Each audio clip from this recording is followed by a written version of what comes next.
आदरणीय बहन किरण बेदी मुझसे कह रही थी, बोले बाबा कुछ लोग कह रहे हैं क्या सारा ही एफडीआई से काला धन आया है? करीब 80% आया है।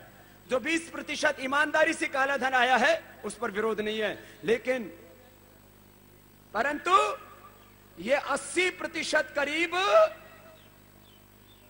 80% जो बेईमान लोग लेके आए हैं, ये इनका अधिकार नहीं, ये देश का अधिकार होगा। उसको राष्ट्रीय संपत्ति घोषित करना पड़ेगा। उसके ओनर वो लोग हैं ही नहीं। विदेशी पूंजी निवेश, ये दूसरा बिंदु। दो ही बात है। अपन तो भाई देखो गांव के आदमी मोटी मोटी बात समझते हैं और मोटी मोटी बात कहते हैं। अर्थशास्त्र के बारे में दुनिया का कोई भी इकोनॉमिस्ट हमसे बहस कर सकता है, लेकिन खूंटा ठोक आदमी है। आज खूंटा ठोका है दिल्ली में, कल को खूंटा ठुकेगा पूरे हिंदुस्तान में, और किसी के माए के लाल की हिम्मत उखाड़ देना।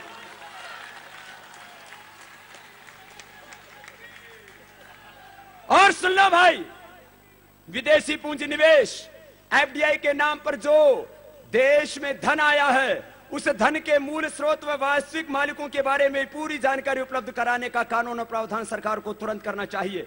इससे एक तो काला धन जमा करने वालों को प्रामाणिक रूप से पता लग सकेगा, और इन्हीं लोगों का देश व विदेश में एफडीआई के अतिरिक्त जो अन्य अवैध धन व संपत्ति है उसका भी पता लग सकेगा।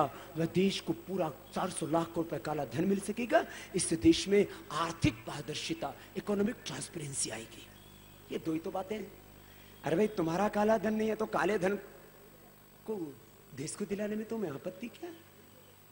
तुम्हारा एफडीआई में काला धन नहीं है तो तुम्हें उसके मूल मालिकों और मूल स्रोतों के बारे में बताने में दिक्कत क्या है? तुम भ्रष्टाचारी नहीं हो तो भ्रष्टाचार के खिलाफ मजबूत लोकपाल बनाने में तुम्हें दिक्कत क्या है? वो मनवीर चला गया, कारण महल पूछ बैठे हम चोरों के सरदारों से। वो कविता मनवीर की है भाई, बाबा की नहीं है। रहे हो उसका अभिप्राय समझ लेना। ये इस पत्र पर हस्ताक्षर लेने के लिए हम जाएंगे। प्रधानमंत्री का पत्र सब मीडिया के भाइयों को दिया गया है।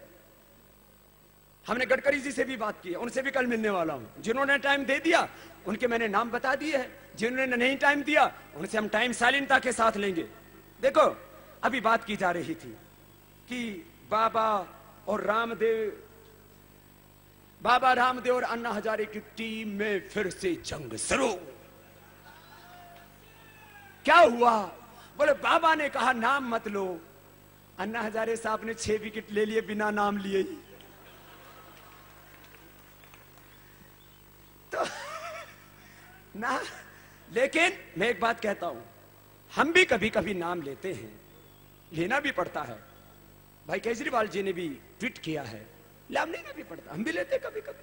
लेकिन आज का हमने प्रोटोकॉल बनाया था जिससे कि क्या होता है, अब जैसे मैंने क्यों बनाया था प्रोटोकॉल कि आज हम नाम लेंगे तो बात दूसरी तरफ डाइवर्ट कर देते हैं, और बात होगी डाइवर्ट। जब से नाम लिए गए तब से नामों की लड़ाई शुरू होगी। काला धन और भ्रष्टाचार और लोकपाल गया बाहर में, ये गड़बड़ कर देते हैं। इसलिए हम काला धन वालों के नाम बताने में हमको कोई गुरेज नहीं है। जो भ्रष्टाचार कर रहे हैं उनका नाम लेने में हमें कोई गुरेज नहीं है। लेकिन मैं सबसे कहूंगा, आज भाई अरविंद ने नाम लिए उससे भी हमें गुरेज नहीं है, लेकिन मैंने कहा बात कई बार डाइवर्ट हो जाती है दूसरी तरफ। इसलिए वो यदि नाम भी लेते रहे और हम 99% बिना नाम के काम करते हैं, कभी कभी तो हम भी ले देते हैं, लेकिन आज प्रोटोकॉल ऐसा बनाया था। इसलिए इसको कोई मतभेद ना समझे।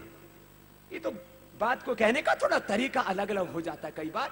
जैसे आदरणीय अन्ना हजारे साहब ने कोई नाम लिया और सारी बात कह दी, तो बात ऐसी कहो मारो फिर पता ना लगने दो।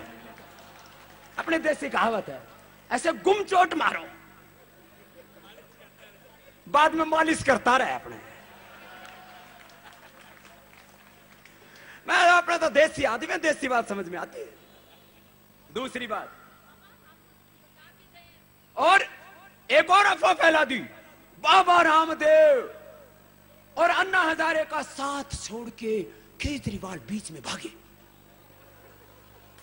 ऐसी धारदार बात चलाते हैं कुछ लोग से, तो पता नहीं क्यों हो गया। अरे कुछ नहीं हुआ भाई, अरविंद की तबीयत थोड़ी ढीली थी। आदरणीय अन्ना हजारे साहब और हमसे वो अनुमति लेके गए हैं वो भागे नहीं हैं, वो जागे हुए हैं। एक बार अरविंद जी का भी अभिनंदन कर दीजिए।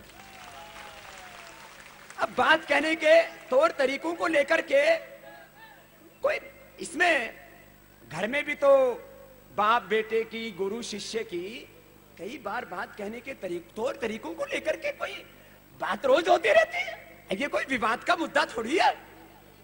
और समझो, सुन लो भाई, जहां बुद्धिमान लोग रहेंगे वहां थोड़ी बहुत खटपट होगी। ये थोड़ी बहुत होगी। अरे थारे घर में बर्तन है, चम्मच है, कटोरी है, थाली है, धोते हो तो बसती है कि नहीं बनती? टनाटन बसती है। लेकिन इतनी मत बजाइयो कि टूट जाए। इसलिए भैया तो थोड़ी बहुत तो चलेगी। शालीनता के साथ हमें आंदोलन करना है। इसलिए जितना हो सके उतना हम मुद्दों से बहस ना भटके, इसके लिए कोशिश करते रहें। और एक अच्छा, हमने किसी पार्टी का नाम लिया सुबह से, बताओ भाई। मैंने किसी पार्टी को नाम लियो? तो नाम ना लियो तो एक पार्टी के पेट में दर्द क्यों हुयो? मैंने तो नाम नहीं लियो और वो पार्टी का पेट में दर्द क्यों हुयो? बोलो तो। एक ही पार्टी को पेट में दर्द हो रहा है और यूं कह रहे इनकी साख गिर रही है। अरे मारी तो गिर रही है कि उठ रही है, तुम्हारी तो राख हुई पड़ी है। साख गिर रही है। फिर दूसरों बोलो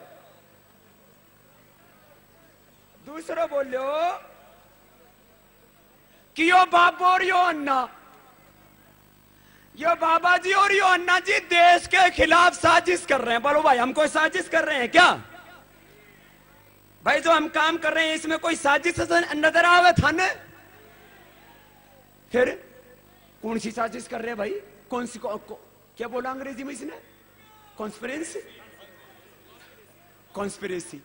यूं कहे साजिश कर रहे हैं ये जंतर मंतर पर बैठ के। हम कौन से मंत्र मार रहे हैं भाई?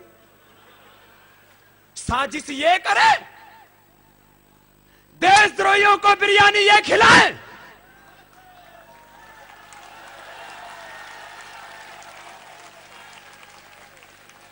और बाबा रामदेव और अन्ना हजारे को देश के खिलाफ साजिश रचने वाले देशद्रोही बताए। ये कहते हैं हम लोकतंत्र। अभी बयान आया इस पार्टी को, मैं नाम नहीं लूंगा इस पार्टी को कई दिनों तक, और घना परेशान करेंगे तो ले भी दूंगा। भाई हम अपनी तरफ से पंगा मोल नहीं लेंगे। और भाई कोई सामने से सींग मार है तो फिर देख भी लेंगे। हमने आपसे कहा हमला चाहे जैसा होगा हाथ हमारा, और ये काम हुआ। यूं बोले बाबा इस बार फिर तैयार रहियो। इधर भी लगे हुए 2-3 हजार, उधर भी लगे हुए हैं। और बोलो 6 बजे के बाद 1 मिनट बेटा रुक गए ना फिर देख लेंगे। मन का हम भी देख लेंगे। इसका मतलब कोई लड़ाई के लिए नहीं कह रहा हूं, हम पहले ही चले जाएंगे।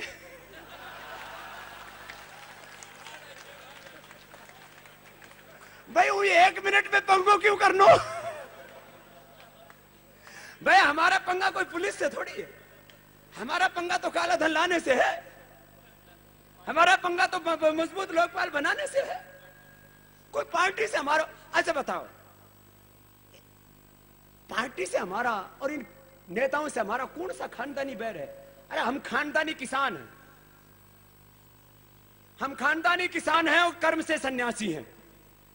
और किसान और सन्यासी होने से पहले हम सब भारतवासी हिंदुस्तानी हैं, जो हमारे कल्बे ऋषि दिशाद ने कहा।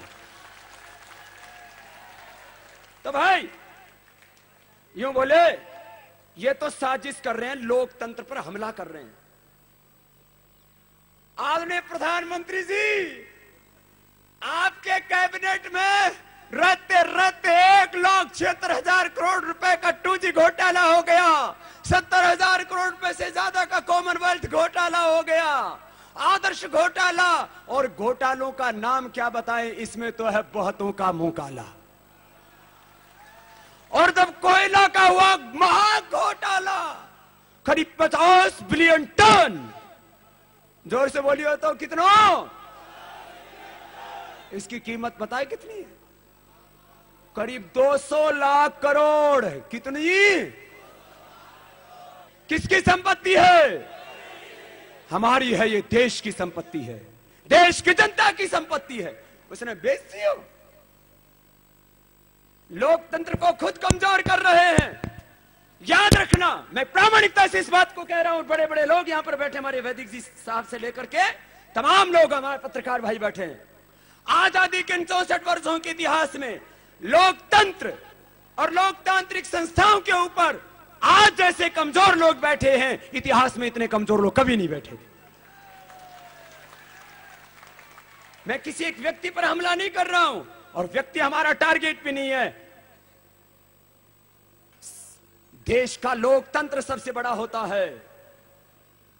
उसकी शान थे सरदार वल्लभ भाई पटेल, लाल बहादुर शास्त्री, गुलजारी लाल नंदा। कितने लोग हैं। मैं थोड़ी पॉलिटिक्स कम जानू, इसलिए नाम थोड़े कम आते हैं मुझे, लेकिन इतना जरूर कहता हूं, डॉक्टर अंबेडकर साहब। कोई माई का लाल बता दे डॉक्टर अंबेडकर साहब ने 1 रुपए की बेईमानी की हो। और अंबेडकर साहब ने तो विदेशी पूंजी निवेश का, एफडीआई का भी विरोध किया था। हमारे देश में किस बात की कमी है? भाई बहनों, तो कल से क्या काम शुरू होगा? हम जाएंगे लोकसभा सदस्यों के पास, जो इनका शीर्ष नेतृत्व है, पार्टियों के लीडरशिप के पास, और हमारे जिले के कार्यकर्ता जाएंगे अपने एमपी के पास, और हमारे गांव सभाओं के, गांव आंदोलन समितियां जो बन रही उनके कार्यकर्ता जाओगे ग्राम सभाओं के पास, और सारे लेकर के आएंगे 8 अगस्त को। और 8 अगस्त को ये काम नहीं हुआ तो 9 अगस्त से अगले आंदोलन की आज घोषणा करते। भारत छोड़ो के दिन आदरणीय अन्ना हजारे साहब से भी हमने बात की, और सभी संगठन के लोगों से। और खाली अभी अभियान केवल भारत स्वाभिमान का, केवल ये अन्ना हजारे साहब का नहीं, ये अभियान देश की सभी सामाजिक, आध्यात्मिक, राजनीतिक संस्थाओं का बने। हमारी अपेक्षा है सब इसमें जुड़ेंगे। तो ये अगली घोषणा कल से शुरू हो जाएगा। 4 जून से आंदोलन की तेज धार होगी। और अगला आंदोलन कब होगा? 9 अगस्त को। सब लोग तैयार हैं? हाथ उठा करके बोलिए भारत माता की जय। और भगवान की कृपा देखो, कल बादल बरसाए और आपको जाते जाते आज फिर भगवान आशीर्वाद देने के लिए आकाश में प्रतीक्षा कर रहे हैं। जिंदगी हो तो ऐसी होनी चाहिए ना। अभी मैं गीत गाऊंगा, उसके बाद सपना गाऊंगा, फिर भेजूंगा। सुनो, हमारे एक बहुत बड़े अर्थशास्त्री हैं भाई वैद्यनाथन जी, उन्होंने मुझे लिख करके भेजा। फिलीपीन से 3120 करोड़ रुपए फिलीपीन का आ चुका है, फिलीपीन का काला धन। पेरू का करीब 400 लाख रुपए, नाइजीरिया का करीब 2500 करोड़ रुपए, जूस का हिटलर के समय से लूटा हुआ लाखों करोड़ रुपए वापस ले लिया है। ट्यूनीशिया का 3100 करोड़ रुपए वापस आ चुका है। इजिप्ट का करीब 3.5 लाख करोड़ रुपए वापस आ चुका है। और गद्दाफी का करीब 10 लाख करोड़ रुपए चुका है, कुछ वापस आ जाएगा।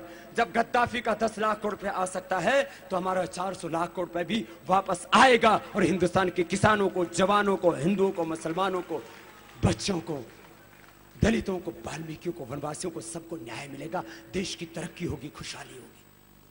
ये पूछते हैं पार्टी वाले कि बाबा जी इसका स्रोत बताएं। सुबह से यहां चिल्ला चिल्ला के मर गए, स्रोत बताते बताते। इन बेईमानों को दिखाई नहीं देता, लूट करके आंख बंद करके फन फैलाए बैठे हैं। अरे 1 लाख करोड़ रुपए से 1 लाख टन से ज्यादा गोल्ड किन ने